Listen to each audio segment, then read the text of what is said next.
Anarchy, lawlessness are not to be tolerated. Plain and simple. These criminal acts are not protest, they are not statements, these are crimes that harm innocent American citizens.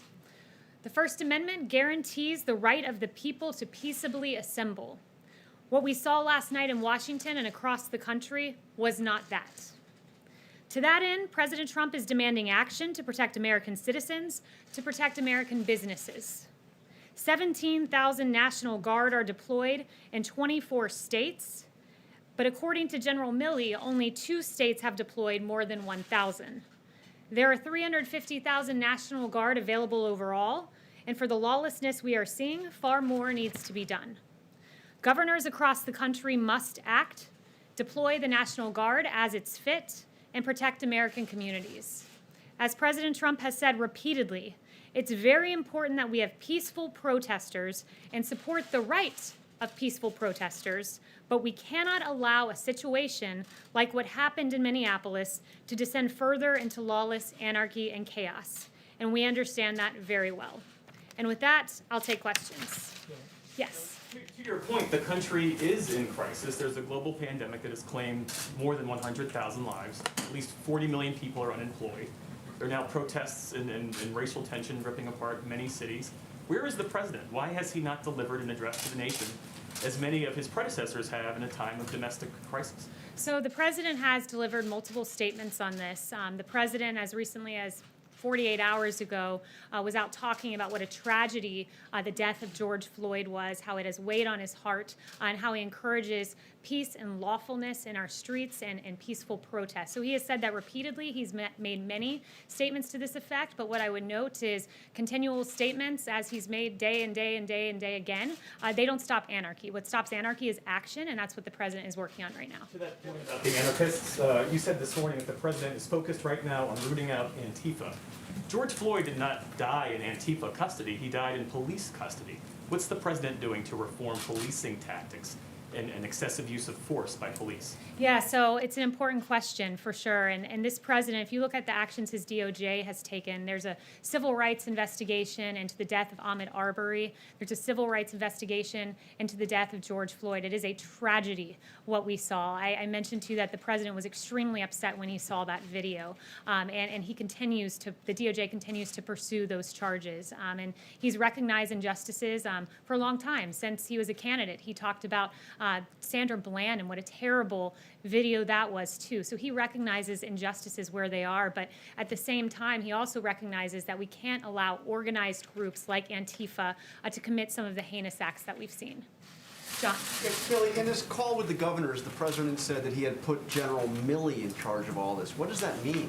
Yeah, so the Joint Chiefs of Staff in charge of policing American streets. What did he mean? So I'm not going to get ahead of any actions that will be announced, but what I will say to you is this, that he has had 2 briefings today with Secretary Esper and AG Barr, and General Milley was there, and there will be additional federal assets deployed across the nation. There will be a central command center in conjunction with the state and local governments that will include General Milley, Secretary Esper, and AG Barr, but I won't go any further in announcing what actions. But can you explain what the president meant when he told the governors, I am put General Milley in charge? What does that mean? Because that sounds like a total break here. The chairman of the Joint Chiefs of Staff being in charge of a domestic issue.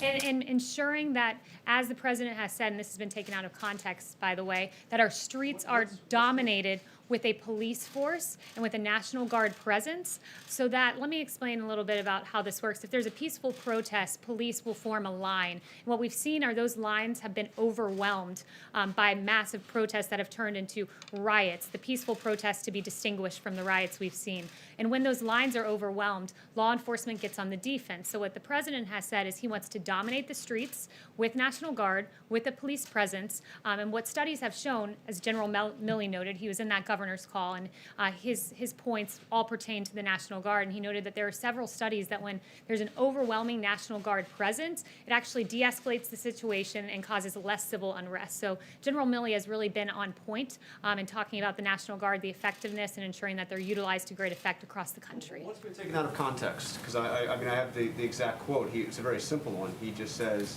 that he has put General Milley in charge.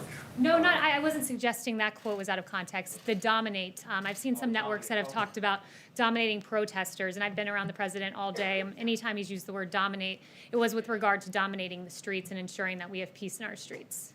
Yes. Yes. Thanks.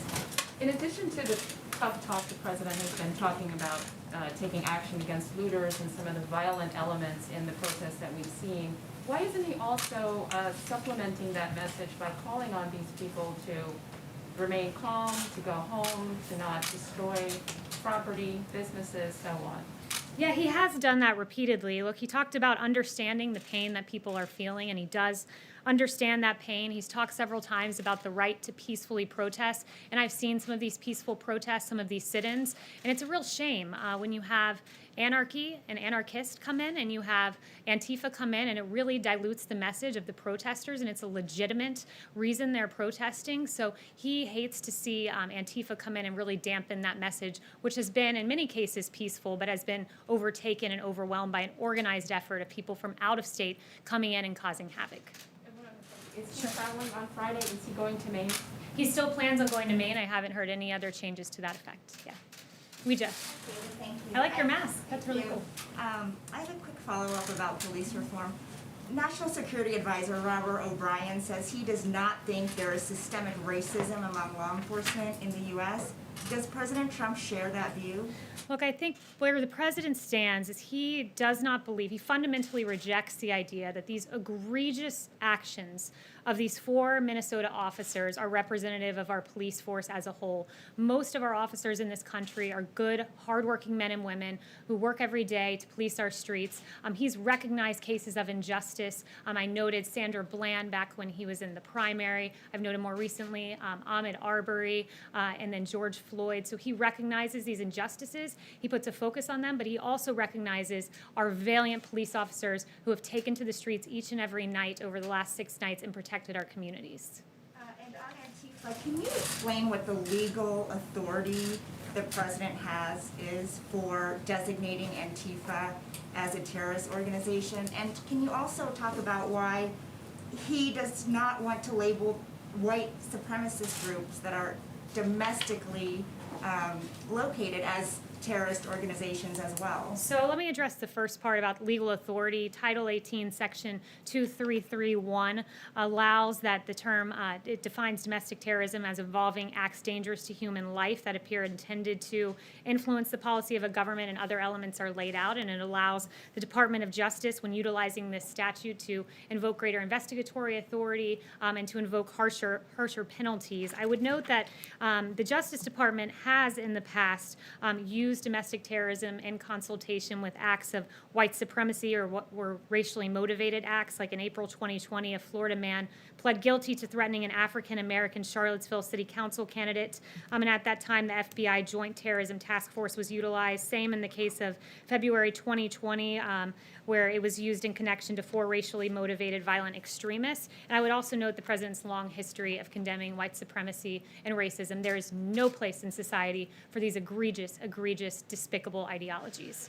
Jen? Why haven't he designated any white nationalist groups as terrorist organizations? It has been used. I explained how in this case that domestic terrorism will be used as a way that the crime is prosecuted. It's a prosecutorial method, and it was utilized in the same exact way with regard to white supremacy. Yes. Kayleigh, on the Minnesota police officers, is he suggesting that they should be charged as well as the officer who's already been charged, the other 3? And also on Antifa, can you explain a little bit about how would he know, or how is he talking about how you would identify members of Antifa? Since they're a very loose organization, it would be very difficult to tell who is part of Antifa. So first, I was just on the call with the president where he expressed his dismay with those 3 officers who watched. I'll leave it to the state to pursue those charges if they decide to. It was the state that pursued the initial charge, but the president has expressed his complete dismay with those actions. With Antifa, I do think it's important to note that they are a big element of this protest. AG Barr has noted that. Ambassador O'Brien has noted that. We have ample evidence that DOJ has received indicating that Antifa is responsible for that unrest. But as to exactly how Antifa is identified, that would be more of a question for DOJ. Yes. Quickly, when you talk about additional federal assets, does the president have authority to deploy forces across the country beyond the National Guard? He does, and look, we're looking at every tool in the federal toolkit available to us. You know, ideally, this would have been resolved at the state level. The states, after all, have the police power embedded in the 10th Amendment, and it is their responsibility to patrol their streets. But you're right to say that there are many federal authorities, including the one you cited, available to us. Did you bring this up with the governors in the phone call today? The focus of the call with the governors was really the National Guard, not that specific tool in the toolkit that you mentioned, but the National Guard and how it should be utilized much stronger than it's currently being utilized. Yes, I will go to, let's see, Jeff. Okay, thanks. Following up on what John was asking earlier, Governor Whitmer, she said she found the president's call today deeply disturbing, and she said the president told the governors they need to put it down or they would be overridden. So what, I mean, is there a specific authority he's using? Because as you know, Posse Comitatus really prevents the use of the army to put down domestic insurrection of any kind. Yeah, I don't know why Governor Whitmer would be dismayed at the president telling governors to do their job. It is their responsibility to police their streets. They have the police power embedded in the Constitution. They have quite clearly, many of them, failed to do their job. Look at the scenes we have seen.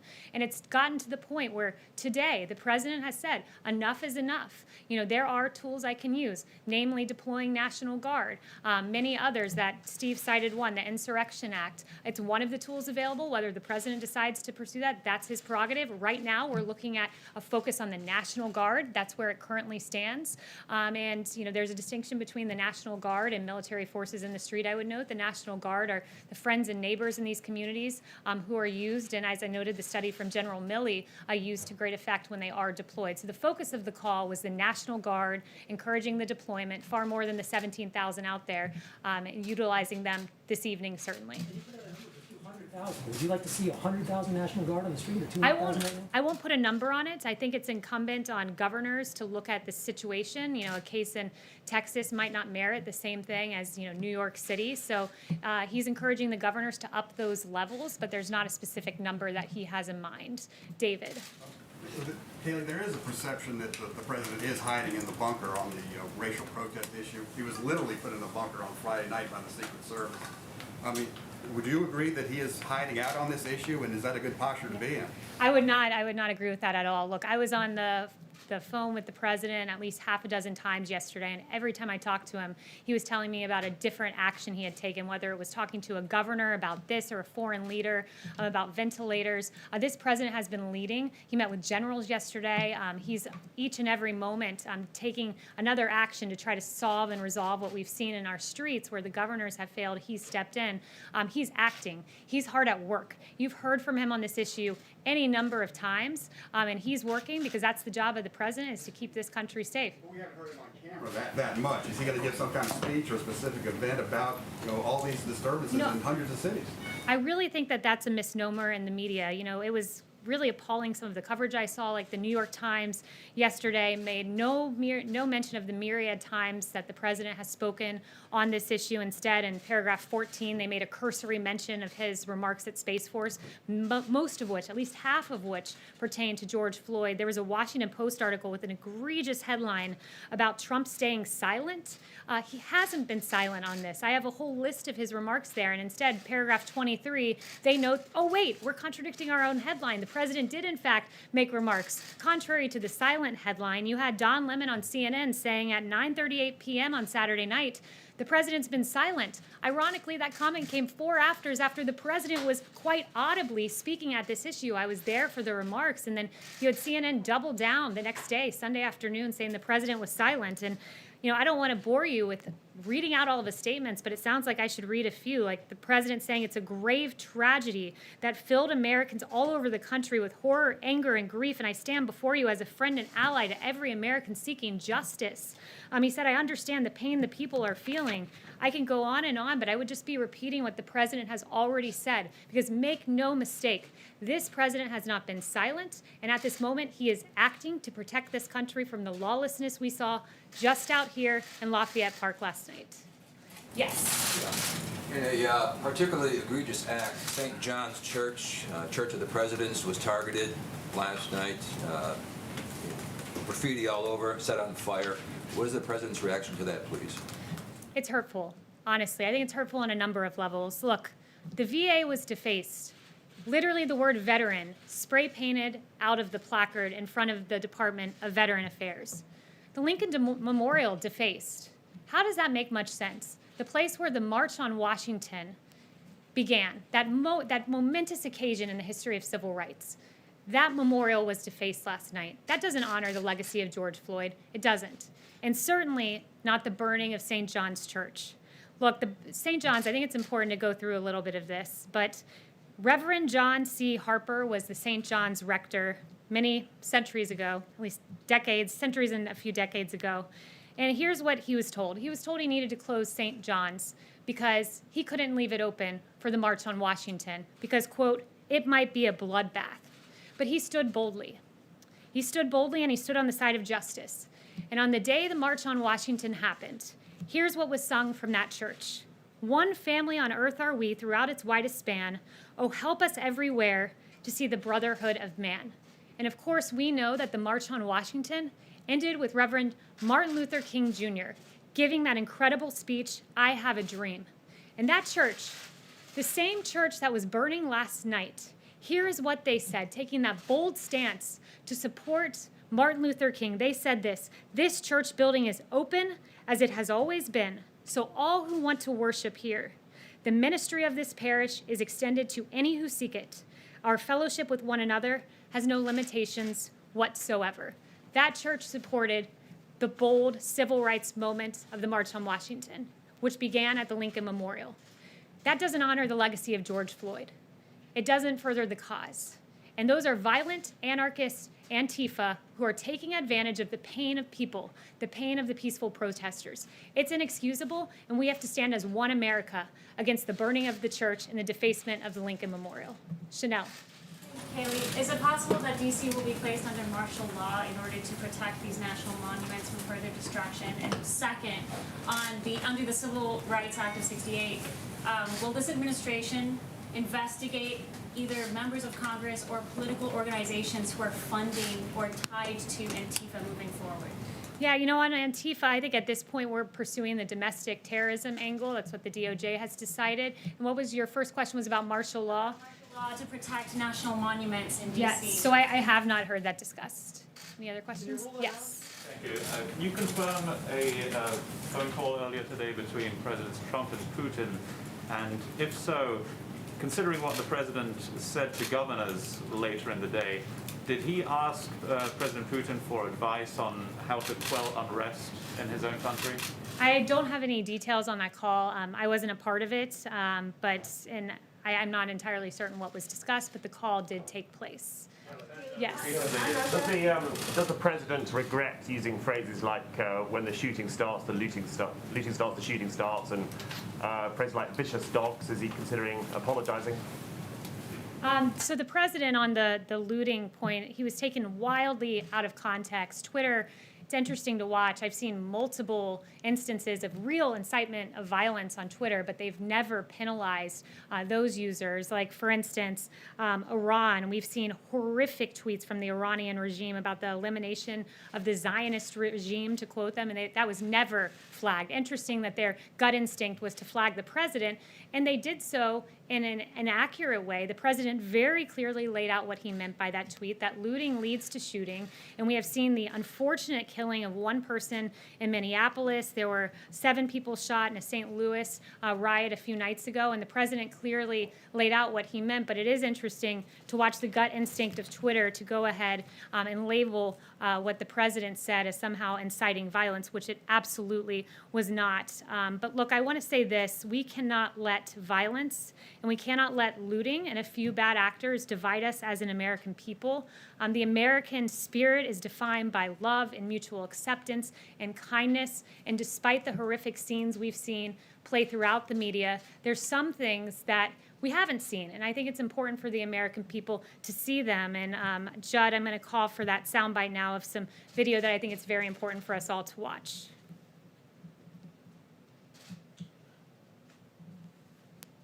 We want to be with y'all for real. So I took my helmet off and laid the batons down. I want to make this a parade, not a protest. Let's walk.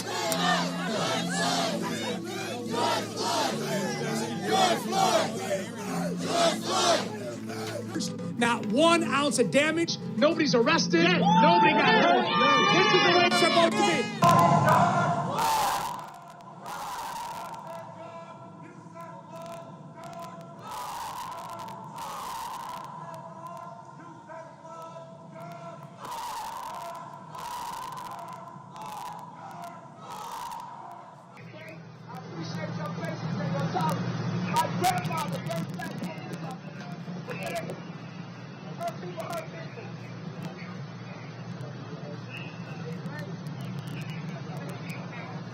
I don't want them to be hurt. Don't hurt them no more. I love you, man. I love you, man. I know when you're doing great today. I wish you now careful when you get your ass looking to that. I love you. Louisville, a human chain protecting an officer separated from his unit. We're here with you. All right? Okay?